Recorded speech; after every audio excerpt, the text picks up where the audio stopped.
Hello, everyone, and welcome to yet another ZeroBounce webinar. I'm Paul Leslie, Senior Content Creator here at ZeroBounce, and this is the third episode in our series, the Inbox Answer series, and I'm very, very curious, as always, to know where you're joining us from, and I also want to know how many returning students we have. How many of you all either attended one, two, or both episodes so far? Feel free to leave any comments there in the chat and all your questions, of course, and we're going to do our best to get to them. Now, just a heads up, folks, there will be a special discount code at the end of the webinar, so you'll want to hang in there. Hello, Brian, joining us from the Buckeye State, Zanesville, Ohio. Brian, thanks so much for joining us today. And I'm going to tell you a little bit about ZeroBounce. Many of you are very familiar with ZeroBounce, the number one email verifier for more than 500,000 clients. You'll see a lot of very, very well-known brands there. Those are just the brands we can tell you about. You'll see LinkedIn, Netflix, Samsung, Disney, many more. Hello, Leon from Texas, the Lone Star State. Nipun, joining us from New York. And this is the first webinar Nipun is attending from the series. Very good to have you, Nipun. Kathy, also a first from the Sunshine Coast, Australia. How about that? Have to get down there. Samantha from Indianapolis, veteran of all three. Anne Marie, also from the Lone Star State, repeat attendee. Patricia from Germany. Wow, we've got 3 continents so far. Going to tell you a little bit about our dynast of deliverability, Luke Glassner. Luke is a very, very knowledgeable guy. I've interviewed many people who are email experts, and I have to say, I hope I don't get in trouble for saying this, Luke might just be the very top of the totem pole. He's also a very accessible guy. You can book a meeting, just check that little QR code there to the right. He's a wealth of information, and he's very happy to share with you all. So again, drop your questions in the chat. We want to get to as many questions as we possibly can, but I think it's time that I bring Luke on here. Hello, Luke. How are you today? I'm good, and I'm pleased to see so many people coming back for more and more of our inbox answers. Right. From Scotland, Daniel. Fort Lauderdale, Bruce. Wow. You're just going from coast to coast in all the time zones, Luke. That's great. Okay. So let's start with this question. This was a question that was submitted. Why are our legitimate emails landing in the spam folder even after marking them as not spam? Huge question. So yes, and this is a prevalent question that I get a lot of, we mark the email as not spam, it's still going there. So that to me would say, okay, if you are marking your own messages as not spam, but you're seeing them end up in the spam folder again after that, or maybe you're still getting reports that you're going to spam, then you probably have a reputation issue, specifically at the domain level. It could be an IP, but more likely domain level. Or occasionally, I've seen Google test some things out in the inbox and things end up in weird tabs as a result. Normally, you see that more in the summertime. That seems to be their time of year that they like to try things out. But that is really it. It speaks to that there may be a larger reputation issue, and I would encourage you to book a call and we can talk about that more in depth. Then there's this one. Why do onboarding, MFA, or password reset emails sometimes go to spam or junk folders? And that is something a lot of people say. Yes, this is another one that kind of points to a domain level reputation issue. What I would do for these kind of transactional messages is I would put them in their own subdomain and then separate marketing or sales into a different subdomain so that they're not mixing. You could also isolate sales and marketing stuff in a subdomain and allow these to go from your main domain. But probably what's happening is that there's other mail streams mixed in here, other types of mail, and these are just getting kind of picked up with a broad brush along with other more marketing style messages.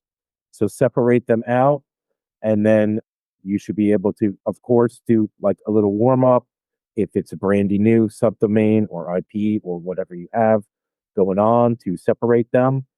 And then you should start to see things improve. Typically, transactional messages like password resets, multi-factor authentication codes get opened and acted upon. So often they show really good engagement.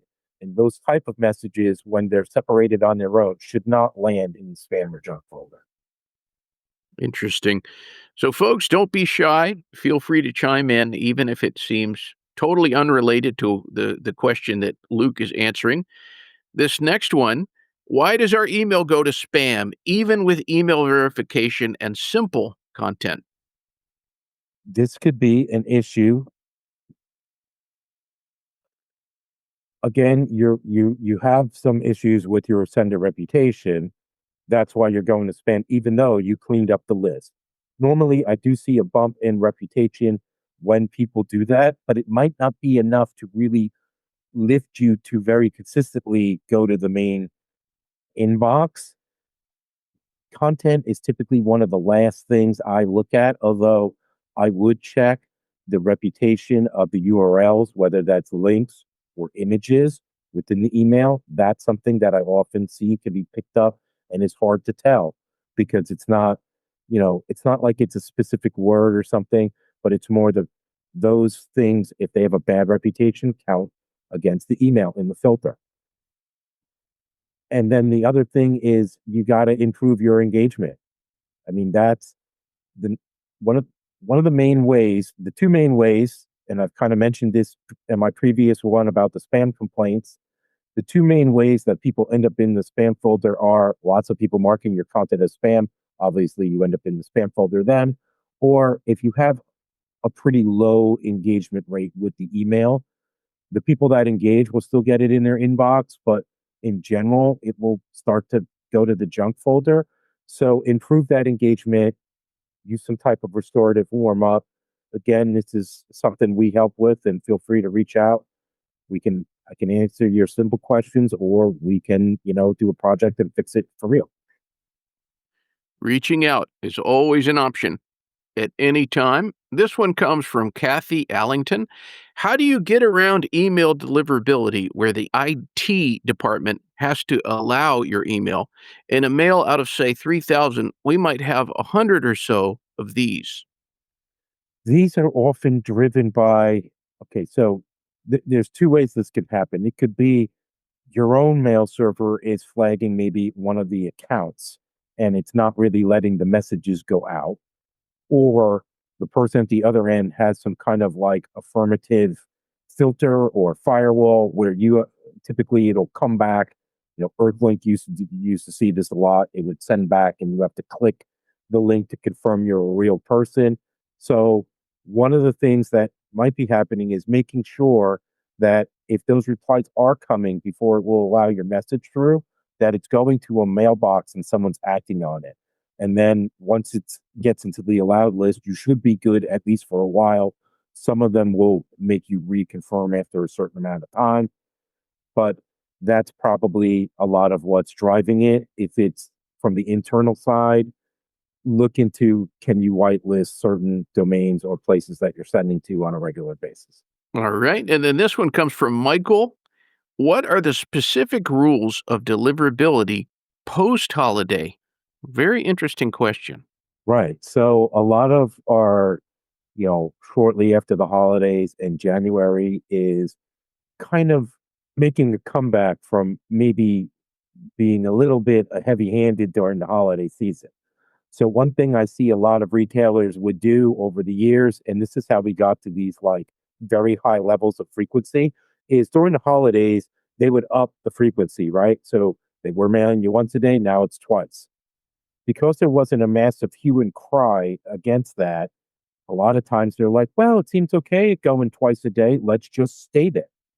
If you're up in frequency for the holiday season, think about dialing that back a little bit and maybe not hitting people 2, 3 times a day every day because it gets, when it's the holidays and people are shopping and they're looking for that frequency level is fine. But after that, people tend to be done and you want to scale back a little bit on frequency. That's one of the things that's also a good time to take a look and say, okay, were there people that we reached out to that we don't normally reach out to that didn't respond at all during the holidays? If that's the case, maybe you want to tighten your segmentation up a little bit. Maybe instead of going to like some of those older people that you weren't really mailing before, scale back on them and get your deliverability, get your sender rep back to high, back to a good place. And then as you go along, you can test frequency. Holiday time is not a good time of year to base your frequency capping rules around because people are expecting and want more mail at that time than other times of the year. So dial it back to a little more of a normal level. And hey, for the people that were super engaged, maybe this is a good time to and get into some segmentation and treat them a little differently in the upcoming 2026 year than the less engaged people. So different segments get different frequencies and align that to their interest. Such a good and interesting question, Michael. Okay, so Clint, hello from Scottsdale, Arizona. I am a bulk sender in the debt collection space and have a hard time with blocks on my outreach campaigns. My objective is to harvest engagements from my outreach sends. What do you think about that idea? Okay, so you're to a degree, you're in a bit of a tough spot, right? Because it's a space that tends to get filtered more often. So what I would do is I would make sure, right, we're going to still talk about debts, collecting them, that kind of stuff. That's what you do. That's unavoidable, right? Just like a loan place is going to talk about loans, even though it might be some magic rule somewhere that doesn't like the word loan. So what I would do is, okay, if I know I'm starting maybe with 1 or 2 points in the filter, make sure there's nothing else to drive me up because most of the algorithms, they score the email and then they deliver it, right? So if you want to think about it, more points typically, or maybe it's negative points if it goes the other way. But typically, if you break more rules, you get more points. That's the problem. So check the other things you can control. Make sure the authentication is rock solid. Look at your DMARC stuff that I talked about in my last webinar. Is everything really passing? Is there domain alignment issues and things like that? Make sure all the other boxes are checked. And then even if it picks up a point or two on the content, it won't matter because everything else is squeaky clean. Of course, be sure that you're targeting people that really engage with the mail. Even a poorly formatted message that has high engagement will reach the inbox. Engagement will trump content virtually every time. So make sure you got all your other ducks in a row and then don't focus too much on wordsmithing it. Make it resonate with the people, they'll engage with it, and that will keep you out of the spam folder. Engagement will trump content every time. Interesting. Stefan Sampson, how do the rules of email deliverability change for manual senders, say a team of sales reps? And what is a safer volume of manual emails sent per day per email account? The thing to look at there is to one, understand if there's any rules about rate limiting or max messages for your particular provider. For example, Google allows, if this is connected to like a CRM, then there's a certain number of calls it's allowed to make an hour. Even if you are manually sending it, there's a certain number, there's limits. So, like, usually they're between 20 and 30 per hour. Even manually, you can easily send out more than that. So, check with, whether it's Google, Microsoft, they all have an FAQ that gives you the rate limits. Make sure you're staying within those. The other thing is, what is the safer volume? Low volume, it should be safe, but there comes a point where it's too low, right? if there's never any real volume there, it takes it a long time to establish rep or to decide about what's going on. Is this good mail or is this bad mail? So to a degree, you don't want to drop it down to like single digits or, 10 to 20. You want to be probably a little higher than that. I would say you shouldn't have a problem getting out between 20 and 50 a day. I've seen people send 100 plus a day, but usually when we get to around 100, it's no longer manual. And that's really what I would look at. Make sure, like, if I'm, kind of batching them up or just pushing them out real quick, make sure I'm not hitting some rate limit. Sometimes the limit is, it's not that the limit for the day is very high, but the limit in a specific time, like per minute or per hour, is actually really low. For example, Microsoft, I've seen, depending on how it's being sent, gets down to 20 to 30 messages.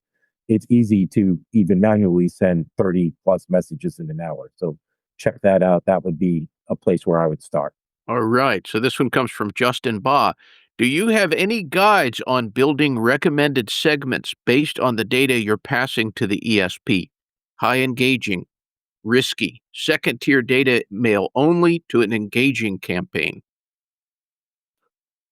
Yes, I love to get into segmentation. And one of the things I would look at is when you're determining like who's the high engaging versus lapsed or unengaged, or even worse, what I like to call the emotionally unsubscribed.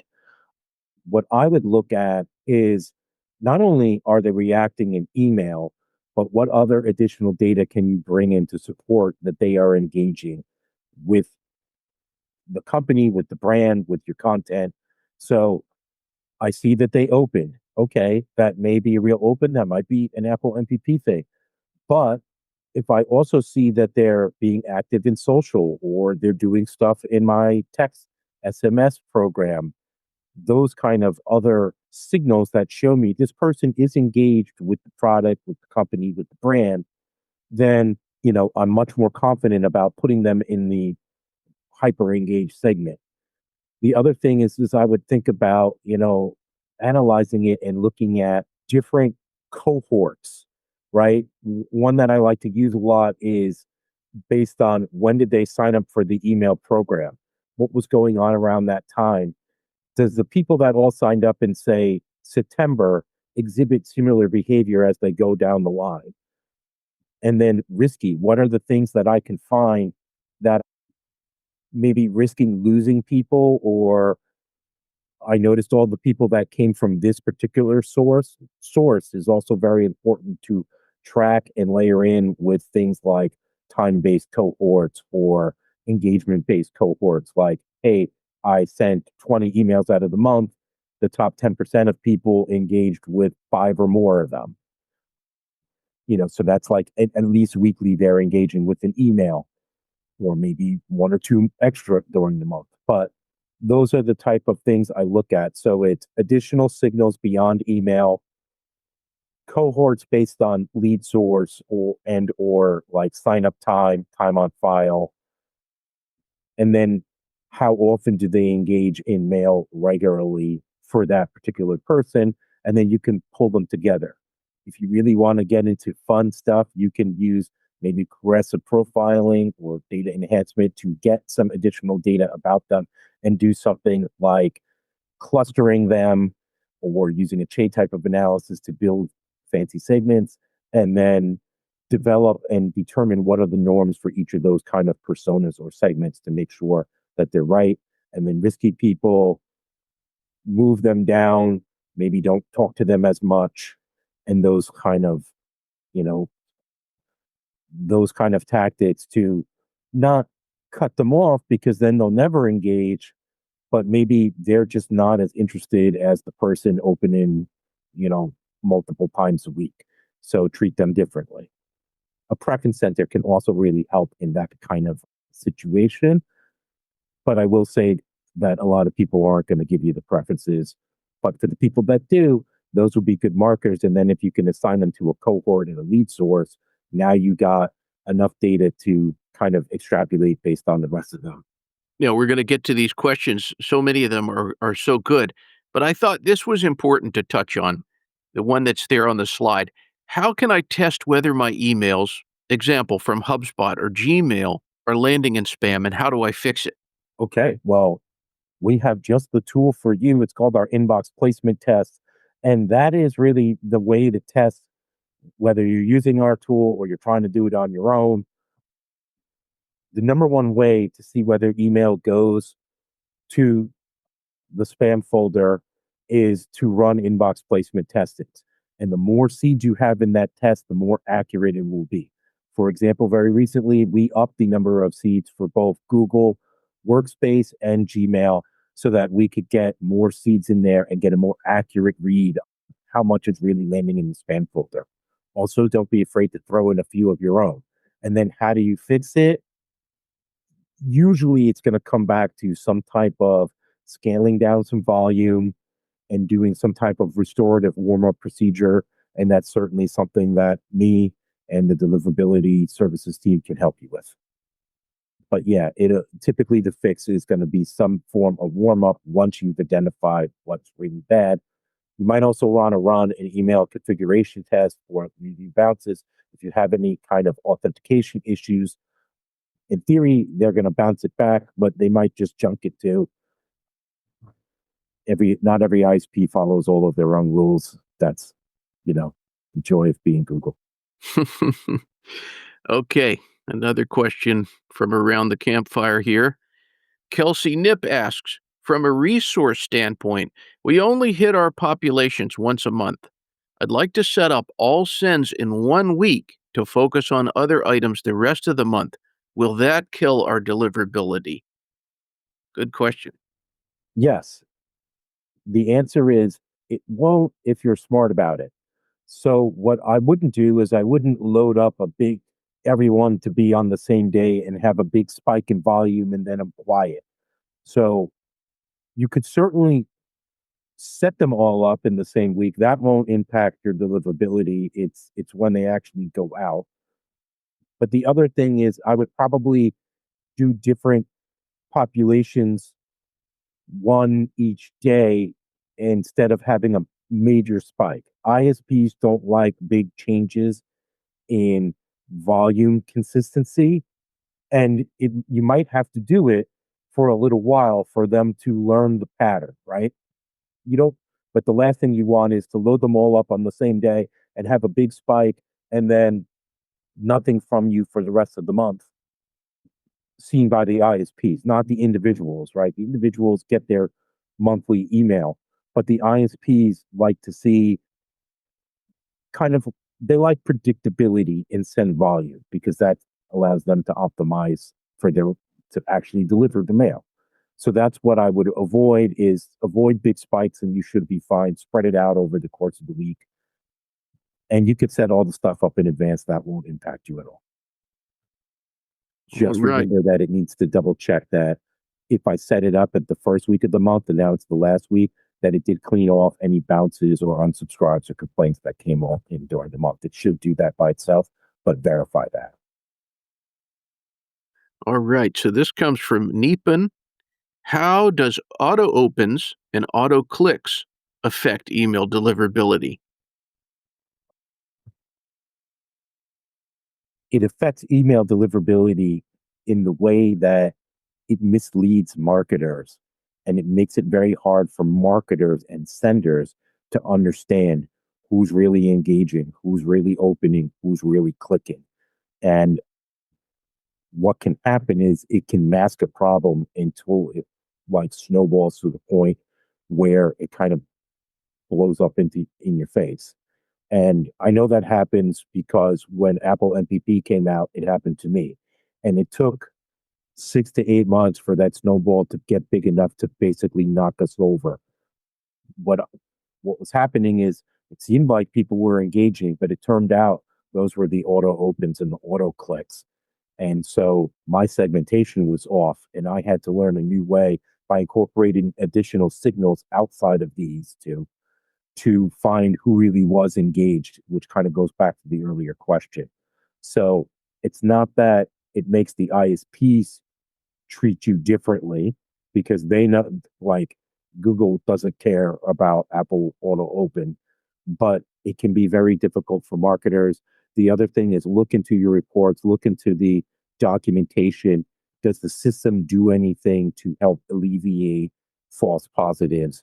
And what can you do with that data to help make sure you're getting to the real engaged people? Very good information. We are going to get to all your questions. I thought this was an important question. What can I do to improve an already compromised email domain, especially if Microsoft has flagged it? Well, the first thing you're going to need to do is you're basically going to need to scale down the volume quite a bit and then rebuild it with a restorative warm up. You might need to submit mitigation requests. Honestly, if you're in this position, you're a very good candidate to work with me and the team. And my number one piece of advice might be to book a call at the end of this webinar and let us get into the specifics with your program. But at its core, it's going to be restorative warm up, other measures to show good engagement there. And you probably may need to request some kind of mitigation, and you may need to like keep after them about it because they get a lot of requests in. And the one that's banging on the door all the time is the one that's going to get help because I want to solve their issue and have them go away in a good way. Yeah. All right. So this comes from Ann Madden. We send cold emails to intent based lists. Do you recommend using another domain to send these emails versus our domain that we used to send our monthly newsletters and customer emails? This is a good place to use various subdomains and separate mail flows. The problem if you put all the cold email on a what we call a sister or cousin domain is that that's the only volume coming from there. So that domain reputation is going to tank and there's nothing to lift it out. The other thing is that these tend to be smaller volume sends, right? We're not a mall store that's going to send out to half a million plus people at a time where I got a lot of other engagement signals coming in.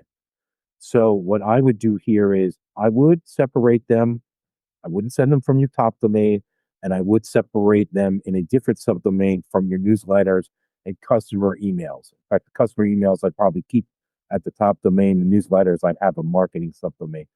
But if the only volume is this, there's nothing to lift up the general reputation. And that's why a lot of people try and use like these, let's put it on like 10 domains and send out of, only four. That can, one, that can look like a spammer technique called snowshoeing. If that's what the ISP thinks you're doing, they will definitely block your mail. But two, that only works for a while.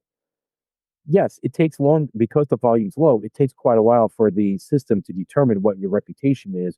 But then if it decides that the reputation is negative, there's no volume to lift you up back out of the spam folder. So it's better to be in a subdomain where if it goes awry, it won't bring down everything else around it. And it kind of gives you like a warning, like, hey, the subdomain is slipping. Let's address that issue before it propagates out to the other types of mail streams. But you need the good mail, like your regular customer emails, your newsletter that people respond to keep the rep high enough to be able to inbox even for those cold emails. And of course, my advice is always to get permission and watch out for new state laws where permission is required. Recently, it was Washington or California where somebody doing cold email got sued over not actually having permission. So the days of unpermissioned mail are probably coming to an end in the future. Sounds very serious. And on the note of serious, there's a question there on the slides. How do I resolve being blocked by Gmail when best practices and ticket submissions aren't helping? Okay, so you're in a tough spot. The ticket submissions, I could tell you that Very rarely, if ever, will you get a response to them. But that doesn't mean that the people don't read them. They do actually look at them. And I've seen them take actions as a result of those submissions. One, it often takes a couple weeks before they really do anything because I believe there's probably a backlog. And two, they usually don't actually write back and tell you, yeah, we did whatever. But if you're paying attention, you'll notice that things have changed. The other thing is determine what is the number one issue why Google is blocking you so that you know what things to change. Some good ways to do this is to use our tools, right? Do an email server test and check your configuration. Do an inbox placement test and see, is it just Google that's giving me issue or is it everybody? If it's just Google, then you can isolate Gmail people, you can treat them differently. And I will also say that one, this time of year is a tough time of year for this because they definitely are being more attention and being harder on senders due to the massive increase of volume they're experiencing. So it's a lot easier. So, like, hey, I'm not going to give anyone the benefit of the doubt right now. I'm just going to junk you because I need to move on to the next billion messages I have to process in this hour. So part of it is probably the timing. It's a particularly tough time. The other thing is overall, they've become stricter. And it's not just email, it's all of them. Microsoft, Yahoo, AOL, Gmail, they've all become stricter. They're all enforcing the rules more. And this year in particular seems to be perhaps one of the toughest times. And then, you know, come talk to us. Let's get into the specifics of your particular issue because there is no like silver bullet or general panacea that I can prescribe you. It typically you have to get into the specifics and look at like permission, segmentation, various different things. The best practices will work, but sometimes you need some patience with them. You might want to look into using our warm up tool. If you're already doing the press practices, that will give you another few positive engagement signals to maybe push you up over the line and get you over the top of the mountain and back to the valley of responsive subscribers. All right. So this one comes from Kathy. When sending B2B emails, the convention used to be that Tuesdays and Wednesdays used to be the best days for engagement. So, Luke, is that still valid? I have seen that a lot, and I still see people say that Tuesday or Wednesday is the best. What I would say is the best depends on your specific audience. I would test it. A lot of people used to tell me when I first started out that B2B audiences won't respond on Friday afternoons or never send an email on the weekend. Both of those assumptions turned out to not be true, especially today. Our email is right here. Well, there you go. Our email is right here in our phone, in our pocket at all times. So pretty much any time can be a good time. And any day can be a good day, provided that's when the person wants to do it. What I would do is I would test different segments and find out what is the best day for them. The other thing is B2B tends to be a audience where timing matters more. My thing used to be I look for times where I could have the email land right before or right after lunchtime in the work day. So because that's a time when most employee people check mail, right? Is there anything I need to handle before I can go out? Or I just came back where any fires lit while I was at lunch and I'm going to go for. The other thing is try to avoid things where it's a time of day where people are engaging in inbox triage. I'm trying to separate what's the I must respond right now versus I'll get to this later today. So I don't find that first thing in the morning, no matter what day of the week it is, actually is the best time to send. But I would test both those things, the time of day and the day of week, and find out what is truly best for your own audience. Okay. So this one comes from Michael.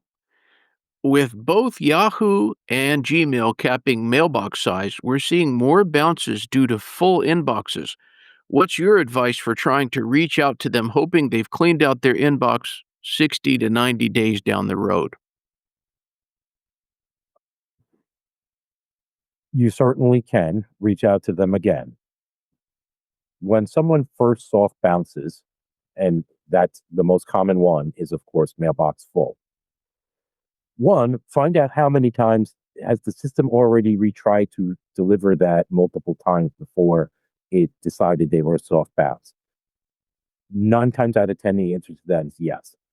So, what the traditional thing to do is go ahead, rest them for, a few weeks, and then try again. What I would do is I would probably segment these people so that I can send them separately from the main campaign. Get the main thing out first, especially if that's something that has a good engagement, and then send theirs slightly after that, where you have the best chance to actually get past. If they continue to soft bounce, if it's been, you know, weeks, then chances are the address very well may have been abandoned, which is why it filled up so much in the first place.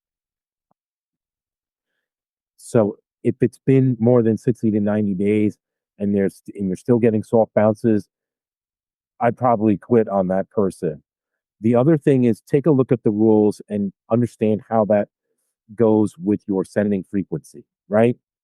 Many ESP systems will just automatically mark the person as clean or as bounced and suppress them after a certain number of soft bounces. If, you know, the rule of thumb used to be somewhere between three, five, maybe even as many as seven. What I would say is understand how long is that in time. If I mail every day and the thing bounce and it's set to five, I bounce out in a week. That's way too fast. If the person just simply went on vacation and their mailbox filled up right away, they might not be back yet. At the same time, if I'm mailing weekly and 5 times represents over a month straight of them not cleaning up the mailbox, or maybe it's 2 months or even three, it's probably been they're probably not going to. In which case you would be better off letting them be suppressed. But segment them out, send them after the main campaign separately so there's no blowback to your main campaigns with an high bounce rate, an unusually high bounce rate, and keep it low in comparison to the day's volume so that if there are still a bunch of soft bounces here, they're not blowing the bounce rate for the day, which is how most ISPs look at stuff. They typically look at volume and things that happen over the course of 24 hours or a day. All right. Well, we are going to try to get to all of your questions. There's some real good ones. Stefan asks, do manual senders have an advantage in terms of deliverability? I've heard manually sent emails go into a different queue with less spam checks than sent via an API. I don't know that I would really agree with that because the API simply connects and still sends it out through the same tool. Where, like in this case, the manual means I'm literally writing emails in my own inbox and sending it out versus using a bulk tool, right? It's not so much that it was the API connection, so much that it still came from a known ESP, like a MailChimp, SendGrid, Salesforce, HubSpot, whatever you're using. Those are the ones we see a lot. So, but I don't think they go into any different queue or that they're really treated that differently in terms of reaching the inbox. If we're talking about tab placement, individual manual emails might have a slight advantage to reaching the primary tab, but they'll quickly become a point where you can't scale enough to keep up with that. So what I would say that in terms of being junked, there isn't really an advantage. It's more about the inbox placement. If you're coming from, say, MailChimp, which sends more than half of the marketing emails out there, I'm sure Google recognizes that you're more likely to end up in a promo tab or maybe another tab as a result. But I don't think, in terms of whether I reach the inbox and the promo and other tabs are the inbox. versus the junk folder that there's really any advantage. Hmm. Plus, they don't know that you submitted it via API or through some other connected mailbox. They just know that it came from this IP mail server and reached them. Interesting discussion. So, Nipun asks, if I'm sending a newsletter to 10,000 people, would it be better to send it over 8 hours in a single day or spread it out over 3 days with a longer send window, for example, 25 hours? I don't know that I mean, 10,000 you can easily send in the same hour with most tools. However, what I would look about is maybe using something that someone taught to me a while ago called the sandwich method. And this is you send the most engaged people first, then you send the least engaged, and then you send kind of the middle people, right? So and then when you do, like, you often see this in warm ups, and when you do this every day, it creates like a very definable wave of engagement every day. That's like the sine wave, right? Goes like that. So I would be segmenting, but you could still definitely get it out within the same day. But one thing you do is definitely send the most engaged people first. That bumps up your rep or your chances of inboxing for the next message after it. But so that the less engaged people get to the inbox. But then if that you don't want that to like trash the reputation for the next group. So then you send like a mixed group of fairly engaged and less engaged, but not lapsed people to recover that before the next send. You can do that over the course of several hours in one day, or you could do that over the course of multiple days. It depends on what your regular sending frequency would be as to, like if you're sending twice a week, or more, I would probably do those within the same day, but separated apart in time, like hours apart, 1 to 2 hours, versus whereas if only sending once a week, then it might be 3 days in a row.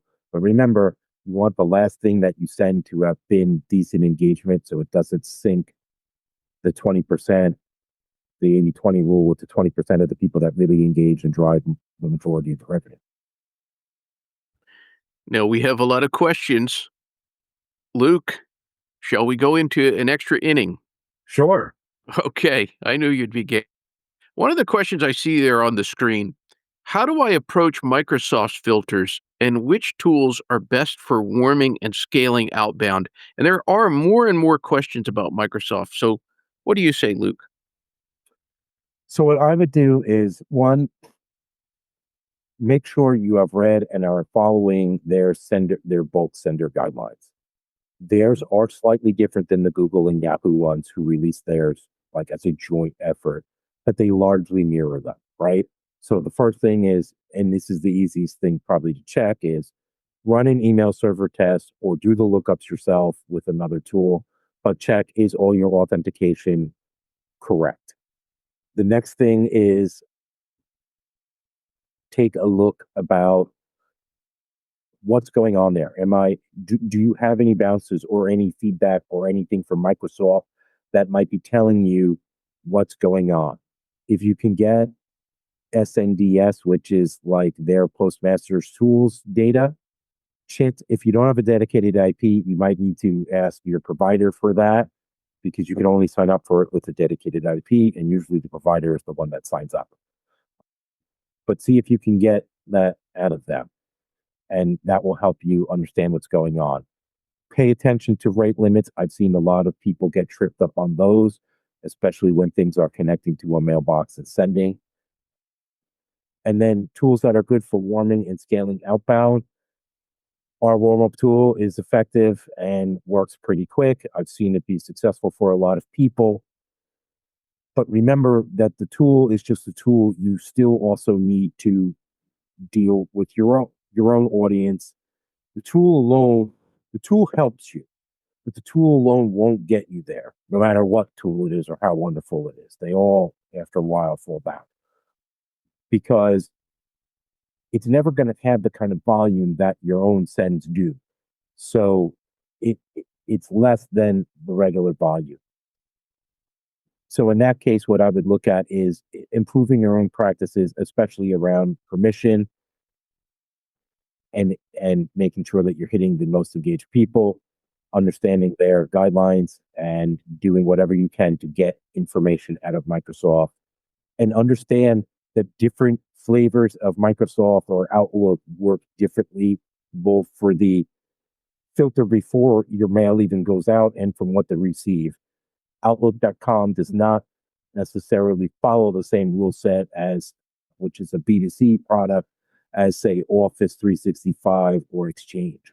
So make sure when you're looking up how the thing works or what their guidelines are or information about it, that you're looking at your specific version of what you're using or what you think the audience is using, right? If it's B2B, you want to be looking at the Office 365 and Exchange versions.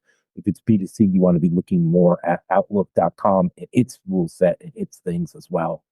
And then pick a tool that you are comfortable using for warm up. Probably the number one thing is that you are comfortable with the tool, that you trust it.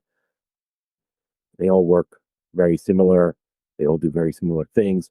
So user comfort and user engagement with the tool is probably key to it. Since there's been so much talk about tools, this conversation here going on in the comments, Luke, what can you tell us about avoiding spam traps? Such an important thing to be aware of. Okay. So, one, the easiest way to land on to get hit with a spam trap is, well, first, there's two types of spam traps. There's recycle traps. These are the ones you typically hit if you're dusting off some older people or you're going out to an older list. You hit them a lot if you're purchasing names or doing any like cold outreach. That often also has a lot of spam traps in it.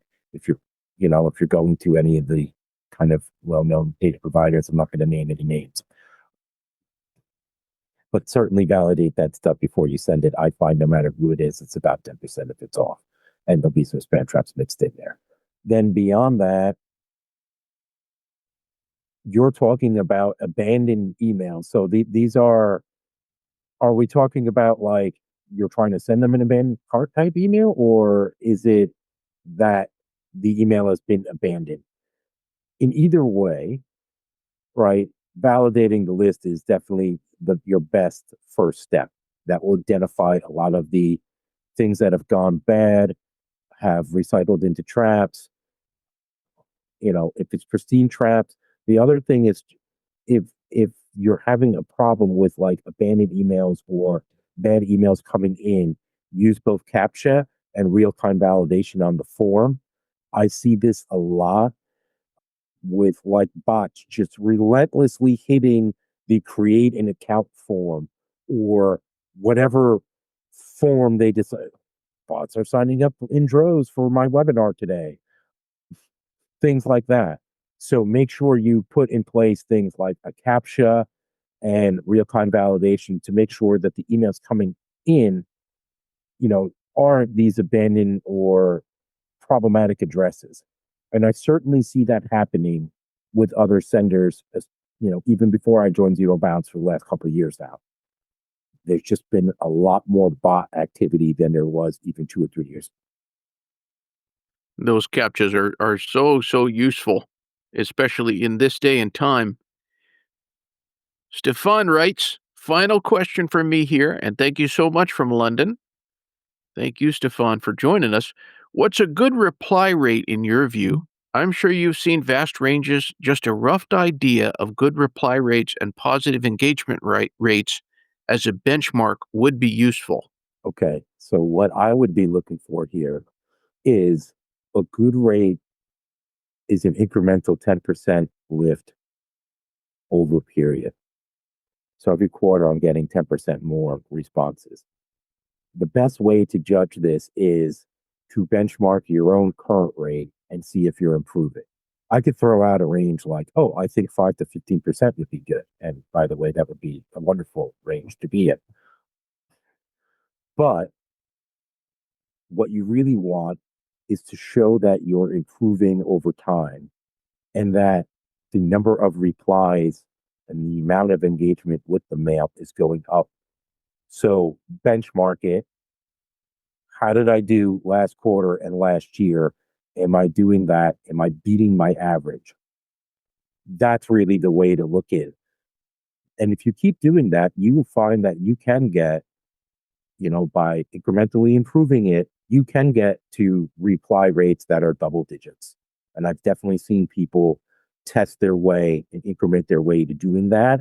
And that's not a novelty game or like it sticks is what I'm trying to say. It sticks long term. It's not like, okay, I did great this time, but then, it wore off. And the next time I'm watching the engagement or the response rate slowly come down over time because what really got them was like the change or the novelty. You shocked them into doing something.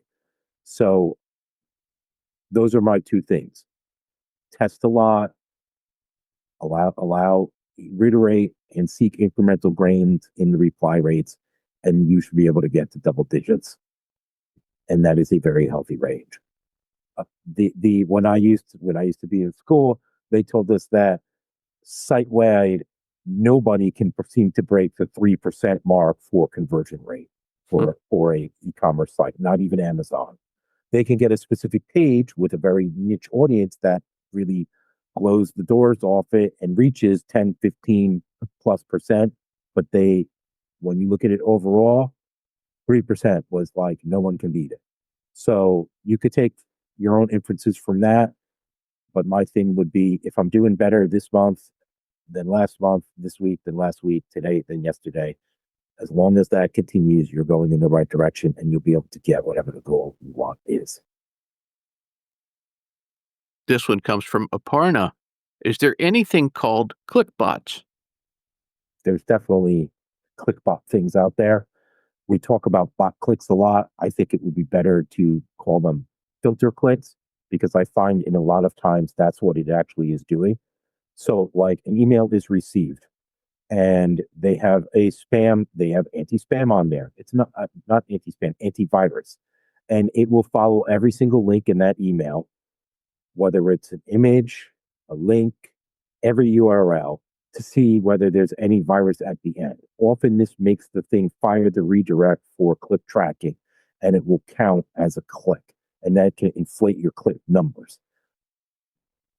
You see this a lot in educational audiences. You see this a lot in highly regulated sectors and industries like government, finance, healthcare. All of them tend to have these kind of filters that check everything. So those are all bot clicks. There are also things that like click things in the email, although you see that much more in things like search, where it's kind of clicking of the ad a lot. And that's called click fraud, by the way. And there used to be a big, big problem with that when I started out. I also did search back in the day. And I think you can still see that even within email. One way you could tell whether it's that or a more benign thing, like it's just spam filter, antivirus filter, trying to keep things from getting through that are bad, is look at the timestamps on those. Hundreds of thousands of people are not simply sitting around waiting for your email to click it the moment it comes in. Nobody clicks in every single email that they receive from you. If you see either of those patterns, that's probably a bot or some type of filter that's making the clicks appear. Often it's the logo, which is the first link in the email. That's like the number one they like to click. Or realistically, the only person who clicks every link in an email, especially something like a newsletter that has lots of links, is the guy QAing the email. The email marketer is the only person that ever clicks anything. Not even my mom clicks every link in my newsletter. Well, as we wrap up here, I thought this comment allows us to have a very essential back to basics kind of message. Boriana writes, we have been in business for 12 years, quite an accomplishment, and some of our list is becoming a problem. because they are older emails that have been recycled into spam traps. So I thought, Luke, that's a good chance to kind of get back to the heart of everything. Yes, I mean, there's an easy fix for that, and that is validate the list, the full list. Go ahead, validate it. That will help you to find these spam traps. We used to say things like, well, the spam traps are hiding in the inactives because spam traps don't actually ever take actions. They just receive mail and then know who didn't like clean up the list and remove it. The other thing is that I find emails are being recycled faster than ever into traps, which honestly is unfair to marketers, right? It used to be that we would take an email out of service, we would make it bounce for a while, not like a month, more like 6 months or a year before they would recycle it. Now you're starting to see people do it even faster than the 6 month that's been the standard lately. There's also more bot clicks, as we just mentioned, and various auto open things that may look like that there's a person there when in fact it is a spam trap. And as a result, you need to paint with a broader brush on who I'm going to validate, and you need to revalidate over time. It's good to do it when the person comes in, and that will keep people junk from coming into your database. But people change jobs, people change interests, people abandon addresses. It's not unusual to see that list decay. In fact, you can go and check out our list decay report. It's something like 1 out of 4 or 1 out of 3 emails a year go bad. And it's probably a little more for B2B and a little less for B2C because people change jobs more often than consumers dump Gmail addresses. But validation is the cure for that. And certainly we can help with that. Absolutely. Folks, thank you so much for all the questions, not just those of you who joined us live, which we really, really appreciate, but there were so many submitted questions. We just couldn't get to all of them. If your question was submitted in advance and it wasn't answered, there's still a chance to have your question answered by Luke. If you want some one-on-one, you can book a consultation. You can just hit that QR code there to the right. And Luke, you would be more than happy to engage with them. Is that correct? Yes, I would love to engage with them. I know there was I mean, we kind of grouped them to try and give the answers that would apply to more than one question, but I'm sure there'll be some follow-up emails from me. Feel free to reply to it if I wasn't able to answer your specific question, and I will certainly answer it. You can, of course, reach out to us at support.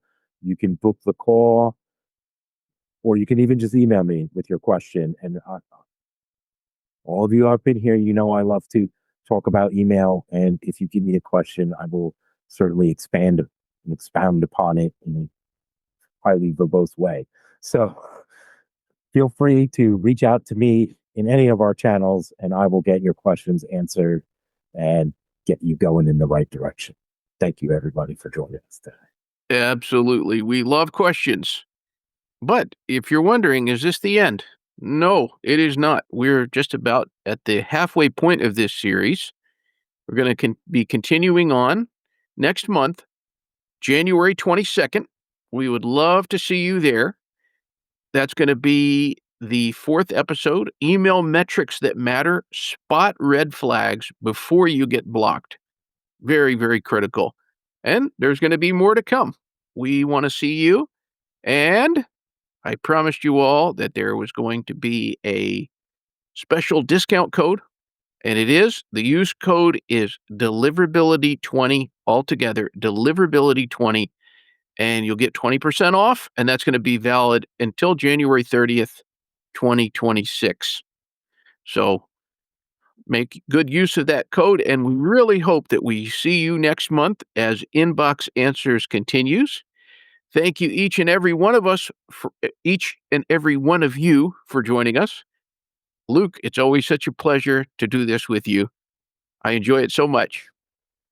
Thank you. And thanks, everybody, for attending. And I'll just throw out there, if you had a question that was about, say, something related to DMAR or spam complaints, you can go see the previous inbox answers recordings, and maybe you could get some tips that way. And, thank you everybody that submitted questions, and for everybody that was joining me live, both in advance and here on the call today. I really appreciate you all coming out and taking the time out to spend with me, Paul, and the entire ZeroBounce team.